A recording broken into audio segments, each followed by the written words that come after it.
एक नया खुलासा हुआ है। दरअसल मुख्तार अंसारी के शूटर ब्रजेश सोनकर ने पूछताछ में अब तक जो खुलासे किए उससे ऐसा लगता है कि माफिया अतीक अहमद और मुख्तार अंसारी दोनों मिले हुए हैं। ऐसे में योगी सरकार भी माफियाओं के खिलाफ एक्शन तेज कर दिए हैं। इससे माफियाओं में दहशत है। देखिए ये रिपोर्ट।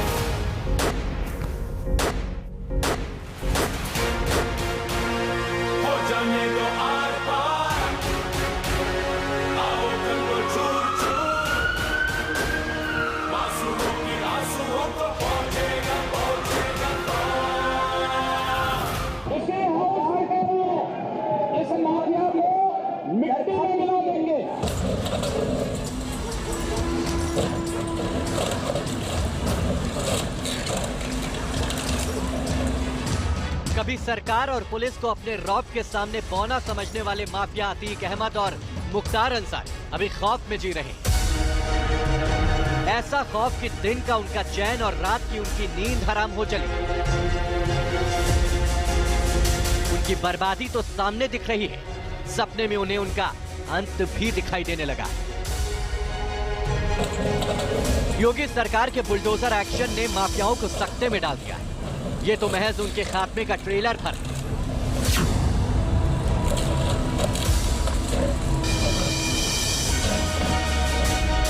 ये दो तस्वीरें देखिए। पहली तस्वीर मऊ की, जहां माफिया मुख्तार अंसारी की अवैध कमाई से बनाए मकान ढाए जा रहे हैं। मुख्तार के घर के बाद उसके बेटों के नाम वाले घर पर दूसरे दिन भी बुलडोजर चल रहे हैं। दूसरी तस्वीर में आप देख सकते हैं कि अतीक अहमद और उसके साथियों के घर पर बुलडोजर चल रहा है। तस्वीरों में देखिए, अब अतीक के दूसरे साथी माफिया मशूकुद्दीन के घर बुलडोजर चलाए जा रहे हैं, जिस पर 40 से ज्यादा मुकदमे दर्ज हैं।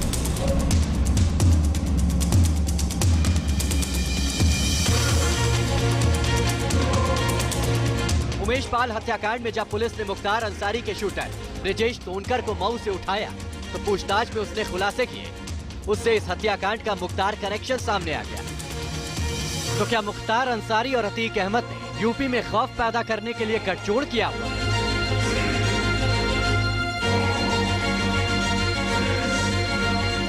ये सवाल इसलिए उठ रहे हैं क्योंकि मुख्तार के चचेरे भाई मंसूर ने बरेली जेल में बंद माफिया अतीक के भाई अशरफ और बेटे अली से उमेश हत्याकांड से पहले मुलाकात की थी। पुलिस ने अब इस बात की भी जांच शुरू कर दी है कि यूपी को टहलाने के लिए मुख्तार गैंग और अतीक गैंग साथ साथ। फिर क्या था?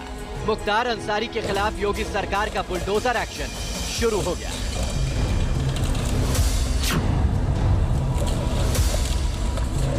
बड़ी मशीन आई है, चूंकि छोटे मशीन से अब काम छोटे मशीन का नहीं रह गया है, तो इसलिए बड़ी मशीन आई है, पोकलैन आई है और आज इसको समाप्त कर दिया जाए। जहां भी माफिया द्वारा गलत तरीके से अर्जन करके अपने धन बल के बदौलत जबरदस्ती या बिना नियम कानून का अनुपालन नहीं किया गया है, वो सभी पर कार्रवाई आदेशानुसार होगी। योगी सरकार न सिर्फ माफियाओं के कनेक्शन तोड़ेगी बल्कि उनका नामो निशान तक मिटाकर रहेगी, क्योंकि योगी सरकार ने माफियाओं के खिलाफ सौगंध खा ली है।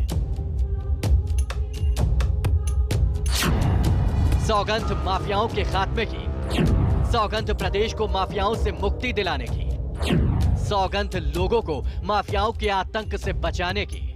सुनिए, यूपी के सीएम योगी आदित्यनाथ ने 24 फरवरी को प्रयागराज में उमेश पाल हत्याकांड के दूसरे ही दिन विधानसभा में माफियाओं के खिलाफ कौन सा तेवर दिखाया था। माफिया तोड़ेगी हो, सरकार की 0 की नीति है और उन माफियाओं के खिलाफ मिट्टी में मिलाने का काम उनको हमारी सरकार करेगी। पूरी मजबूती के साथ उनसे निपटने का कार्य करेगी, लेकिन चोरी और सीना चोरी दोनों नहीं कर सकता।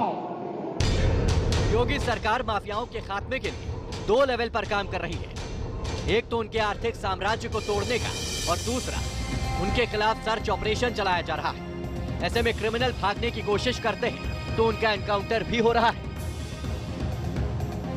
आने वाले दिनों में यूपी पुलिस का माफियाओं की 1200 करोड़ की संपत्ति पर कार्रवाई का टारगेट है, जबकि पिछले 5 साल में यूपी पुलिस माफियाओं और अपराधियों की 2000 करोड़ की संपत्ति पर कार्रवाई कर चुकी है।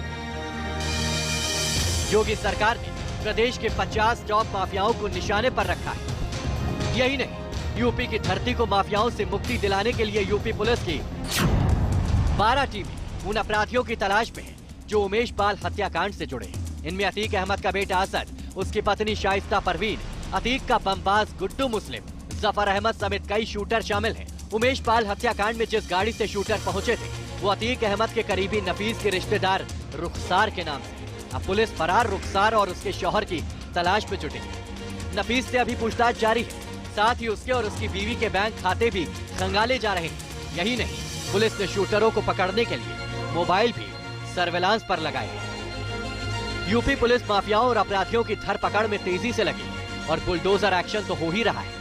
यूपी के सीएम का कहना है कि समाजवादी पार्टी के पाले गुंडों से प्रदेश को मुक्ति दिला कर रहेंगे। आप सारे अपराधियों को पालेंगे, उनको माल्यार्पण करेंगे और उसके बाद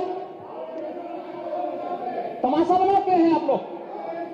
एक तरफ अपराधियों को प्रश्रय देंगे, उन्हें गले का हार बनाएंगे और दूसरी तरफ फिर दोषारोपण भी करेंगे। योगी सरकार उत्तर प्रदेश को उत्तम प्रदेश बनाने में लगी और इसकी राह